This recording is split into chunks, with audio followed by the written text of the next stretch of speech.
Surgical stainless jewelry. Pros, cons, advantages, disadvantages. Coming up next on Pros and Cons by a Piercer, Season 2, Episode number 67. For those that are new to the channel, welcome to the Body Piercing and Tattooing channel. Hope you're enjoying the videos. Hope you're finding them helpful and useful and all that stuff, but you might not know who I am. My name is DaVo. I'm a professional body piercer and have been since 1994. I own and operate the Axiom Body Piercing Studio, located right here in Des Moines, Iowa, inside Skin Kitchen Tattoo.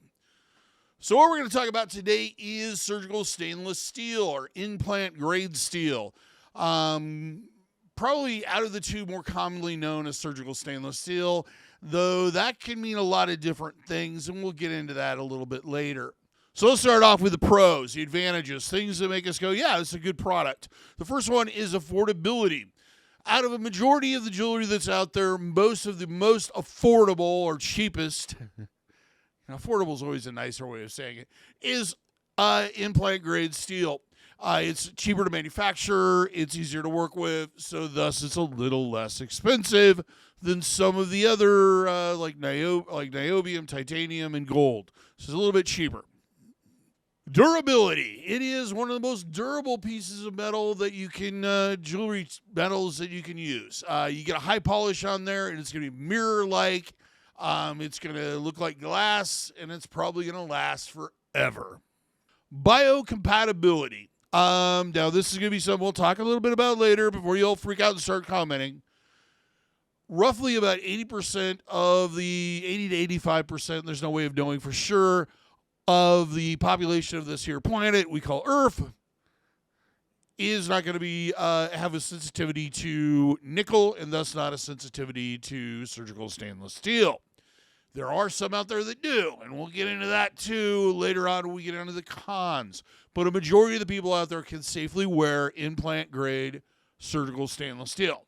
Understand, we were talking about implant grade or biocompatible third-party tested steel. Not just something that says surgical stainless steel or 316L. And we'll get into that too. Number 4, you can find stainless steel used for all different styles and types of body piercing jewelry. It's very diverse. It's easy to thread. It's easy to bend. And it comes in a lot of shapes, sizes, and types. I don't think there's one type of jewelry that is out there that isn't made in implant grade steel. And number 5, easy to work with. If it is annealed, it's easy to bend or shape this jewelry. It's easy for beaded rings and seamless rings to bend them back and forth. It's a very easy metal to work with, opposed to titanium, which is a lot more rigid and harder to bend and harder to work with. Now let's move on to the cons or disadvantages, things that make us go, nope, nope, nope, nope. Number 1. 15 to 20% of the population of this planet has a sensitivity to surgical stainless steel, partly because there is nickel in it. Nickel sensitivity is one of the fastest growing allergic reactions as far as metal is concerned on the planet. And most stainless steel does contain a small amount of nickel. There is nickel-free implant grade steel or surgical stainless steel, but it's not the common stuff you're going to see. It's a little rarer than normal, got nickel in it, steel. Number 2, it is easy to counterfeit. Because there is no way of knowing the difference by just looking at it or feeling it or doing the smell test or, putting it in an air tunnel, of knowing whether or not it is implant grade surgical stainless steel or some other grade.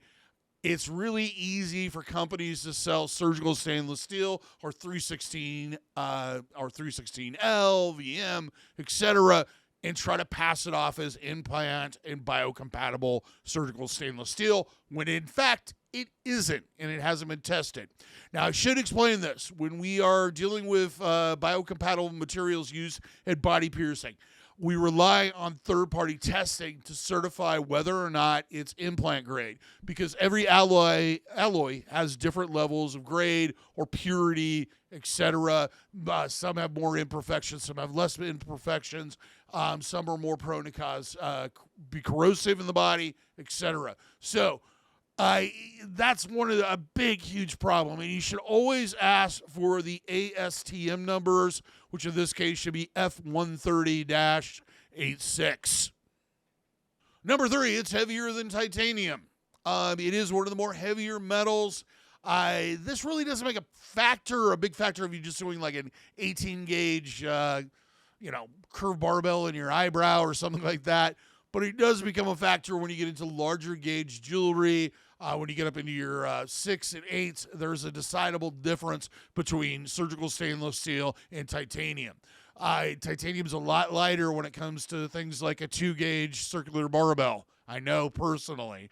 After switching from wearing surgical stainless steel for years and switching to titanium, it was almost like that jewelry it wasn't even in me. I couldn't feel it because there wasn't that constant weight. Number 4 comes in only one finish and one color. Yes, steel comes in the form of a silver tone. That's it. There's not really anything else out there. There's a lot of people out there that put coatings on it, including PVD, black, etc.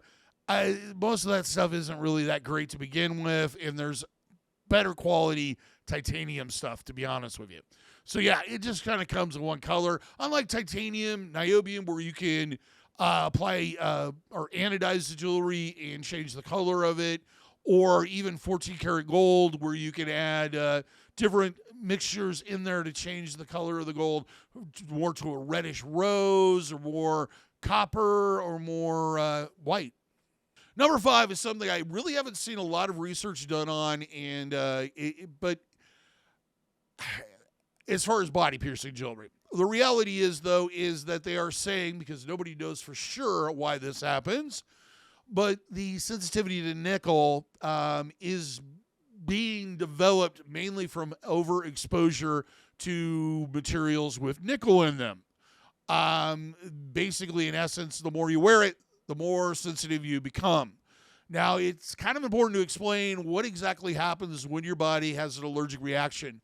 It's basically your immune system treating it like a pathogen or something toxic. That's why it acts just like an infection, and sometimes it's hard to tell the difference between the two. If you've had problems with jewelry or had problems with infections in the past and wore implant-grade steel, your problem may be nickel for that reason of that same kind of reaction. Now, long-term wear could possibly lead to a more sensitivity to nickel or actually make you sensitive to nickel. So it's always something to consider. Well, that's all I have to say about this today. What are your experiences with surgical stainless steel jewelry? Make a comment. Till next time, here's hoping you'll be piercing steel with ease and without a single issue. And if you're in the Des Moines, Iowa area, I hope to see you for your body piercing needs in the future. Have a good day, everybody. Take care, and we'll see you in that next video.